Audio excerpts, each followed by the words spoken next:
నమస్తే అండి. నేను మీ భవానీ కుస్మాని. నేను బాగున్నాను, మీరు బాగున్నారు అనుకుంటున్నాను. అందరం బాగుండాలని ఆ భగవంతుడిని వేడుకుంటూ ఈరోజు అక్షయ తృతీయ కదా, అందరికీ అక్షయ తృతీయ శుభాకాంక్షలు. అందరూ గోల్డ్ కొనుక్కున్నారని నేను అనుకుంటున్నాను. ఎంత కాస్ట్ అయినా కానీ, ఎంత ధర పెరిగినా కూడాను ఆడవాళ్ళకి గోల్డ్ కావాలనే ఉంటుంది కదా. కొనుక్కున్నారా అందరూ? నేనైతే కొనుక్కోలేదండి. అంటే మీరు పిల్లలు కదా, కొనుక్కోండి, ఎవరి ఆశలు వాళ్ళకి. అందుకని నాకైతే గోల్డ్ కన్నా నేను ఎవరికన్నా ఏమన్నా పెడితే మంచిది అన్నట్టుగా గుడిలో ఇవ్వడము, లేకపోతే ఏదో ఒకటి చేసుకుందాం అనుకుంటాను, అంతే. ఇకేముంది, ఎప్పుడు డైలీ జరిగేదే కదండి ఇవన్నీ. కొంచెం ఫస్ట్ నాకు ఉన్నింది చేదస్తం అంతా కూడాను, అంటే నేను చిన్నప్పుడు. తర్వాత ఇప్పుడు కొంచెం తెలుసుకుంటున్నాను.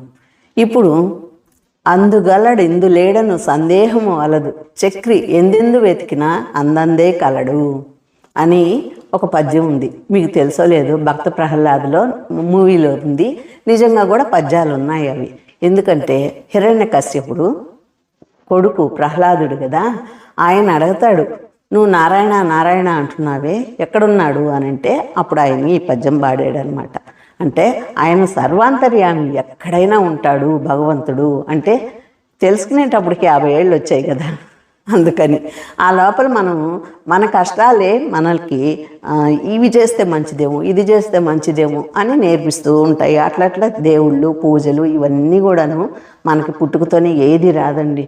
తర్వాత అన్నీ తెలుసుకుంటూ ఉంటాం మనం. మనకి ఎంత కష్టం పెడితే అంత జ్ఞానం పెరగద్ది అనే అర్థం నాకైతే. ఇప్పుడిప్పుడే కాదులేండి, 50 ఏళ్ళ తర్వాత అన్నీ తెలుస్తూ వచ్చాయి. అట్లాగే నేను కూడాను మీకు చెప్తామనుకుంటున్నాను. నేను చిన్న వయసులో 30 ఏళ్ళు లోపలే అనుకుంటా, అప్పటి నుంచి అక్షయ తృతీయ బంగారం అంగడికి ఫోన్ చేసి మరీ నేను షాప్ కట్టేయకండి, నేను వస్తాను ఖచ్చితంగాను అని చెప్పని ఈవినింగ్ న్యూస్లో చూశాను. అంటే 8కో 8:30కో ఏదో న్యూస్లో చూశాను. ఇప్పుడు కాదండి, లాంగ్ బ్యాక్, ఒక 20 years అయ్యి ఉంటుంది. ఫోన్ చేసి నేను ఆ బంగారంగటి అబ్బాయి, మాకు వాడిగా మా అమ్మ వాళ్ళ దగ్గర నుంచి తీసుకునే అబ్బాయే, ఫోన్ చేసి షాప్ కట్టేయొద్దు అని చెప్పని, నేను పోయేటప్పటికి ఆటోలో ఇక్కడ ట్రాఫిక్ జామ్ నెల్లూరులో. అదే ఫస్ట్ బంగారంగడికి పోదామంటే షాపులేమో 9 కల్లా క్లోజ్ చేస్తారు. నేనేమో బయలుదేరిందే 9కి. ఇక అక్కడ విజయశాంతి ఎలక్షన్లప్పుడు వచ్చింది. ఆ ఎలక్షన్లప్పుడు కరెక్ట్గా చిన్న బజార్ సెంటర్లోని బంగారంగళ్ళు ఉండేది అక్కడే. ఆ సెంటర్లోనే ట్రాఫిక్ జామ్ అయిపోయింది. నా ఆటో ఆగిపోయింది. నేను ఎలా పోవాలో అర్థం కాలేదు. నైట్ అయిపోయింది. అమ్మ నేను వెళ్ళాము. ఈ లోపల షాప్ అబ్బాయి ఫోన్ చేస్తూనే ఉన్నాడు. అట్లాగే పోయి లాస్ట్కి ఎట్లయితే నేను షాపు 10 దాకా ఉంచానండి. నేను 9కి కట్టేసేది షాపు. ఇప్పుడు కూడా గుర్తొస్తుంది నాకు ఆ విషయాలన్నీ. అట్లాగే నేను ఎంతో బంగారు తేలేదండి ఆ రోజు. మా అమ్మాయికి ఇయర్ రింగ్స్ తెచ్చాను, అంతే, చిన్నవి ముచ్చటగా వేసుకునేదాన్ని, కాలేజ్ కోసంగా తెచ్చాను. అది ఫస్ట్ అండి. ఇంకా తర్వాత కంటిన్యూ చేశాను, ఒక 10 years దాకా చేశాను. తర్వాత ఇప్పుడు అర్థమైంది ఏంటంటే, మనం గోల్డ్ కొనుక్కోగానే రాదు, ఎప్పుడు డబ్బులు ఉంటే అప్పుడు మనకు గోల్డ్ కొనుక్కోవచ్చు అని అనుకున్నాను. అట్లాగే నేను కంటిన్యూ చేశాను. ఎప్పుడు డబ్బులు చేతిలో ఉంటే అప్పుడు కాస్త బ్యాంకులో వేసుకుంటాను, కాస్త గోల్డ్ తీసుకుంటాను, కాస్త ఇంట్లో ఖర్చు పెడతాను. ఇట్లా రకరకాలుగా ఇన్వెస్ట్మెంట్ చేసుకునేదాన్ని. అంటే ఆడవాళ్ళకి లేని తెలివితేటలా అండి నిజంగా. మగాడు ఆడమనిషికి చేతికి ఇవ్వాలే కానీ ఇల్లు సర్దుబాటు చేసుకోవడానికి ఆడమనిషి ఎంతగా చేయగలదో నిరూపించి చూపిస్తుంది. ఆడమనిషి అంటే అపర కాళికాదేవి. అంటే చెయ్యని పని అంటూ ఏది ఉండదండి. కావాలని కొంతమంది నటిస్తారట అమాయకంగా, కానీ ఆడమనిషి అంటే అంతో ఇంతో కొంచెం అన్నా తెలివి ఉంటుంది. వాళ్ళ ఇంటిని సమర్థించగలరు, పిల్లల్ని తీర్చిదిద్దగలరు, ఎంత పైకైనా తీసుకురాగలరు వాళ్ళ కుటుంబాన్ని. కాబట్టి నేను నమ్మకంగా చెబుతున్నాను, ఇది అబ్బాయిలు కనుక వినేవాళ్ళు కనుక ఉంటే ఖచ్చితంగా మీ భార్యలు నమ్మండి. మీ అమ్మల్ని, అక్కల చెల్లెళ్ళని, మీ భార్యల్ని అందరినీ నమ్మండి. ఆడవాళ్ళు ఎవరికి తగ్గరండి, తీసిపోరు. ఇక మంచితనం వరకే నేను చెప్తున్నానండి. ఈ మధ్య కొంచెం దుర్మార్గం పెరిగింది కొంతమంది, వాళ్ళ గురించి అయితే ఈరోజు మంచి రోజు వద్దు, చెప్పుకోకూడదు. ఇక అయితే నేను ఇందాక చెప్పాను కదా పద్యము, దాని గురించి నేను మళ్ళా చెప్తానండి. ఇప్పుడైతే ఒక చిన్న విషయాలు, ఒక వృద్ధుల గురించి చెప్తాను. వృద్ధుల గురించి అంటే ఈ మధ్యకాలంలో ఒక పెద్ద ఆయన బాధలో మంచంలో ఉండి కష్టాలు చెప్పుకుంటూ ఆయన బాధలు ఆయన వెళ్ళగక్కున్నారు. అంటే నేను ఇట్లాగా వయసులో ఉన్నప్పుడు, ఆ వయసు ఉందే చెడ్డది, ఆ వయసులో మనం ఇలా తప్పులు చేస్తాము, ఆ తప్పులన్నీ ఇప్పుడు శిక్ష అనుభవించాలా వయసు అయిపోయాక, మంచాన్ని పడ్డాక అని చెప్పని ఆయన బాధపడ్డారు. బాధపడ్డప్పుడు నేను చాలా బాధపడ్డాను. ఆయన గురించి వీడియో కూడా పెట్టాను నేను, మీకు తెలిసే ఉంటుంది. ఆ తర్వాత మళ్ళీ ఆయన అప్పట్లో ఎక్కడ చూసినా పచ్చళ్ళ గోల, పెయిడ్ ప్రమోషన్స్ ఈ గొడవల్లో ఉండింది. ఈ గొడవల్లో ఉన్నప్పుడు పెద్దగా ఆయన వీడియోస్ చూడలేదు జనాలు. చూడకపోతే ఆయన పాపం హర్ట్ అయ్యి ఆ బెడ్లోనే ఉండి ఆయన చెప్పారు, బట్ రోజుల్లో నా వీడియోలు అయితే ఎవరూ చూడరు, నేను చేసి కూడా వేస్టేను, ఎట్లాగూ పిల్లలు కూడా వద్దంటున్నారు వాళ్ళ కొడుకులు అని చెప్పని నేను ఇంక నుంచి ఆపేస్తాను అని బాధగా చెప్పుకున్నారు ఆయన.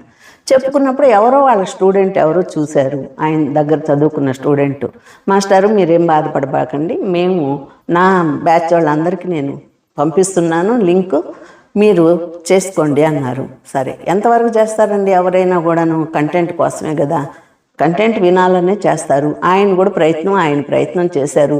ఇంగ్లీష్ కొన్ని చెప్పారు, అది చెప్పారు, ఇది చెప్పారు, నేను చూసేదాన్ని ఆయన వీడియోలు. అట్లాగే ఈరోజు ఆయన చాలా బాధపడ్డారు. ఎందుకంటే కామెంట్స్లో ముందు ఆయన ఏం చెప్పారు, పశ్చాత్తాపడ్డారు ఆయన. ఎందుకు, నేను వయసులో ఉన్నప్పుడు తప్పు చేశాను అనని. ఆ తప్పు చేశాను అంటే ఎలాంటి తప్పు అది తెలుసుకోవాలి కదా. ఆయన మళ్ళా వీడియోల్లో కూడా చూడాలి, మీరు పూర్తిగా చూసి కామెంట్స్ పెట్టాలి. ఆయన ఏం చెప్పారు, పేకాట పిచ్చంట ఆయనకి. కొంతమంది కొన్ని వ్యసనాలు ఉంటాయి, పేకాట కూడా. ఇప్పుడైతే క్లాస్ కదండి, ఇప్పట్లో ఇంట్లో కూర్చొని ఆడవాళ్లే ఆడుతున్నారు. అప్పట్లో ఆయన డబ్బులు పెట్టి పోగొట్టుకోవడం జీతం అంతా, అదేదో ఆయన చెప్పుకున్నాడు, అది వీడియోలో వినాలి కదా. తప్పులేమీ చెయ్యని వాళ్ళు ఎవ్వరు ఉండరండి వయసులో. కానీ ఏదైనా కూడా మనకు తెలుసో తెలవకో చేస్తాం. ఇక శారీరకంగా కాదండి, మానసికంగా కాదండి, మన మనసుతో కూడా చేసేది కూడా తప్పే. ఏదైనా ఒకరిని చెడుగా మనం అనుకున్నామంటే అది కూడా మానసికంగా తప్పు చేసినట్టే లెక్క. ఆయన చేసింది ఏంటి, తను చేసిన తప్పును ఒప్పుకున్నాడు. ఫస్ట్ వీడియోలో ఆయన ఏమన్నాడు, నేను వయసులో ఉన్నప్పుడు తప్పు చేశాను, అందుకు ఇప్పుడు అనుభవిస్తున్నానంటే తప్పు అంటే ఏం తప్పు అది అర్థం చేసుకొని కామెంట్స్ పెట్టాలి.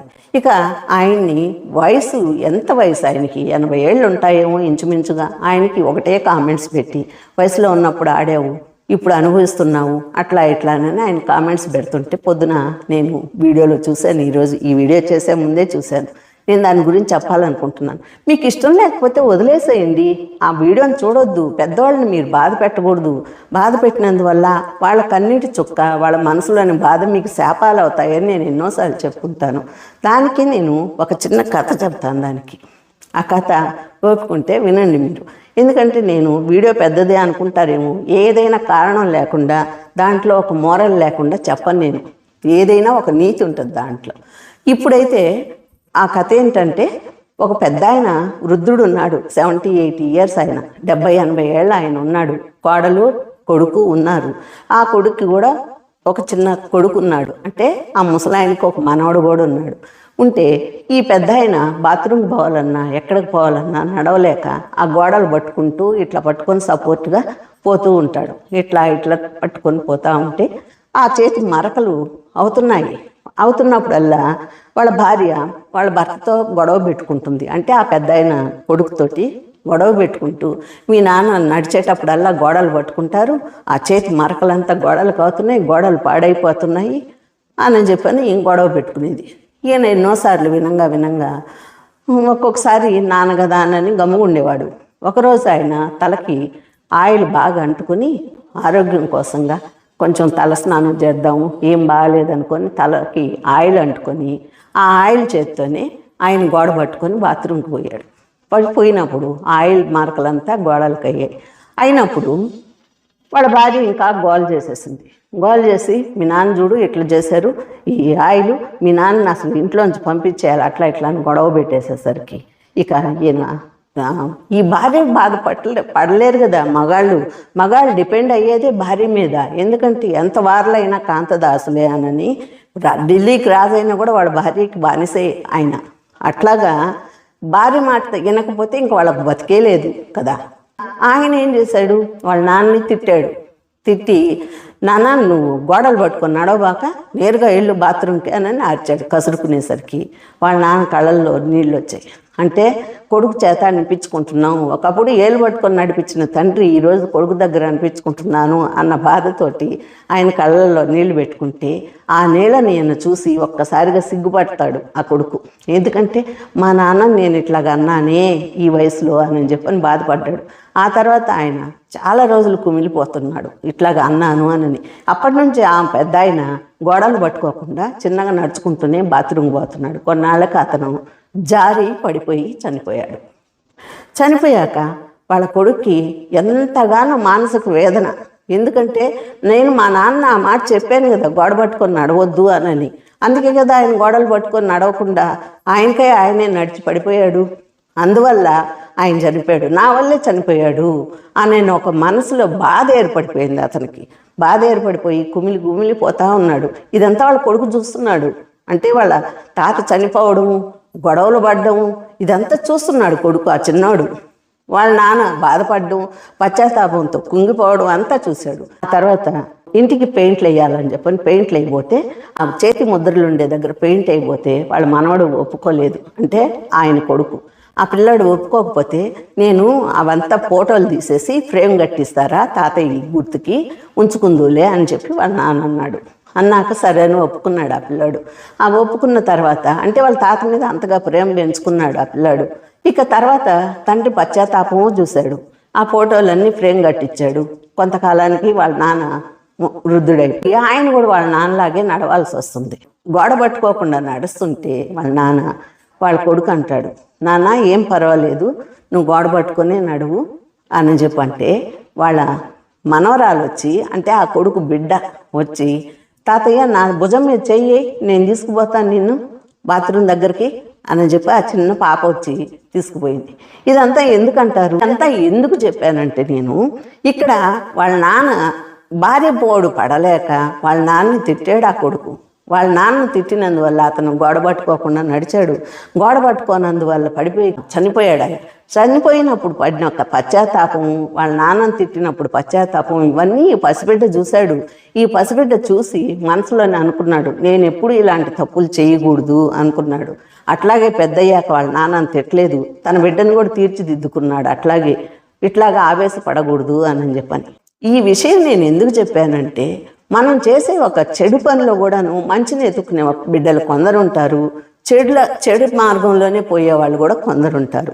అందుకని నేను ఇప్పుడు పెద్ద ఆయన ఏం చెప్పారు, నేను వీడియోలో నిజంగా జరిగిన ఈ విషయం పెద్ద ఆయన ఏం చెప్పారు, నేను తప్పు చేశాను అన్నాడు. మీరెవరు చేయలేదా తప్పులు? తప్పు చేయని వాళ్ళు అంటూ ఉంటారా? వయసులో ఉన్నప్పుడు ఎన్నో రకంగా మానసికంగా చాలామంది అబ్బాయిలు కానీ అమ్మాయిలు కానీ చూసిన వాళ్ళందరినీ కూడాను ఇష్టపడతారు. అందరినీ చేసుకుంటారా? లేదు. శారీరకంగా కాదు, మానసికంగా చేసింది కూడా తప్పే అని నేను అంటున్నాను. ఇక ఆ పెద్ద ఆయనకి అట్లాంటి కామెంట్లు పెట్టకూడదని కూడా నేను ఆ భగవంతుడిని వేడుకుంటూ, ఇది ఫస్ట్ ఒక పద్యం చెప్పాను కదా, ఇందు గలడు అందు లేడని సందేహము వలదు, ఎందెందు వెతికినా అందందు కలడు చక్రి అన్నాడు. ఎవరు? ప్రహ్లాదుడు, హిరణ్యకశిపుని కుమారుడు. నారాయణ నారాయణ అంటుంటావు, ఎందుకు, ఎక్కడున్నాడు నీ నారాయణుడు చూపించు అంటే అప్పుడు ఆ పద్యం పాడతాడు. ఇది అందరికీ తెలిసిందే. ఇది ఎందుకు చెప్పానంటే, ఈరోజు సింహాద్రి అప్పన్న, విశాఖపట్నంలోని సింహాద్రి అప్పన్న శ్రీ వరాహ లక్ష్మీ నరసింహస్వామి చందనోత్సవం కదండి. ఈరోజు ఆ చందనోత్సవం కోసం ఎక్కువ జనం ఉంటారని నిన్నటి నుంచే జనాలు వచ్చి క్యూలో ఉన్నారు. అక్కడ ఉండి అక్కడ 300 రూపాయల టికెట్లో క్యూల్లో ఒకరికొకరు తోసుకోవడంలో రాత్రి 1:30 టైంలో ఆ గోడ కూలిపోయి మనుషుల మీద పడిపోయి అక్కడ ఒక 8 మంది దాకా చనిపోయారు. ఇంకా ఆ శిథిలాల కింద కూడా జనాలు ఉన్నారు అనని పొద్దున్నే ఒక న్యూస్ చూశాను నేను. ఈ పాటికి మీకు అందరికీ తెలిసే ఉండొచ్చు బహుశా. ఇది ఎందుకు అన్నానంటే, ఈ పద్యం నేను ఎందుకేనండి చెప్పింది, భగవంతుడు ఎక్కడ లేడండి. విడి రోజుల్లో చూడొచ్చు కదా చందనోత్సవం. ఇప్పుడు మనకు ఎన్ని ఫెసిలిటీస్ వచ్చాయి. ఒకప్పుడు మాకు 20-30 సంవత్సరాల క్రితం టీవీ లేని టైంలో రేడియోలో చెప్పే మాటలు విన్నాము, రేడియోలో చెప్పే రామాయణం విన్నాము, రాముల వారి కళ్యాణం విన్నాము. ఇవన్నీ కూడాను మేము అప్పుడంతా విన్నాము. ఈరోజు డైరెక్ట్గా పోయి దేవుణ్ణే చూడాలనుకోకపోతే టీవీలో వస్తుంది కదా, చూడొచ్చు కదా. ఈ విధంగా అతిగా పూజలు, అతిగా వెర్రి చేష్టలు వేస్తా ఈ విధంగా జనాలు చేసుకుంటున్నారు. ఒక రకంగా దాడి జరుగుతుంది, ఒక రకంగా వాళ్ళే చంపుకొని చనిపోతున్నారు, ఇంకో రకంగా దేవుడి దగ్గరికి పోయి ఇలా జరిగిపోతున్నాయి. ఈ పద్యం చెప్పాను, భగవంతుడు ప్రతి దగ్గర ఉంటాడు. మన మనసే ఒక దేవాలయము అనుకోవాలి. ఈరోజు 10th క్లాస్ ఫలితాలు కూడా కాబట్టి అందరూ మంచిగా పాస్ అవుతారని కోరుకుంటూ ఈ చూసే తల్లిదండ్రులకు కూడాను విషయం చెప్తున్నాను. అట్లాగే మీ పిల్లలకి ఏదైనా మార్కులు తగ్గినా మీరు ఏమి అనబడలేదు, చాలా ఉంది, టైం ఉంది. ఇక ఫెయిల్ అయ్యాం కదా అని ఎవరైనా మానసికంగా బాధపడతారేమో, ఏం మించిపోయింది లేదు. మళ్ళీ ఈరోజు కాకపోతే రేపు అంతే. పెద్దగా మంచి 100కి 100 మార్కులతో పాస్ అయిన వాళ్ళకన్నా అట్టట్ట మార్కులతో పాస్ అయిన వాళ్ళు ఎంతో ఎత్తుకు ఎదిగిన వాళ్ళు ఉన్నారు. కాబట్టి ఈ విషయం గుర్తుపెట్టుకొని మీరు అందరూ కూడాను హ్యాపీగా ఉండండి, మంచిగా పాస్ అవ్వండి, ఇంకా మంచిగా ఇంటర్ కంప్లీట్ చేయండి. తర్వాత నాకే చెప్తారు మీరు. ఇంటర్ కంప్లీట్ అయ్యేదాకా మీరు బాగా చదువుకోండి. పిల్లలైతే తల్లిదండ్రులు ఎవరన్నా చూస్తుంటే మీ పిల్లల్ని ఇంటర్ దాకా మటుకు వాళ్ళకి ప్రోత్సాహాన్ని ఇవ్వండి, బాగా చదివించండి. ఆ తర్వాత రోజుల్లో అంతా మీకు శుభం జరగద్దని కోరుకుంటూ ఈరోజు నా వీడియో ముగిస్తున్నాను. మళ్ళా ఒక వీడియోతో మీ ముందుకు వస్తాను. ఉంటానండి.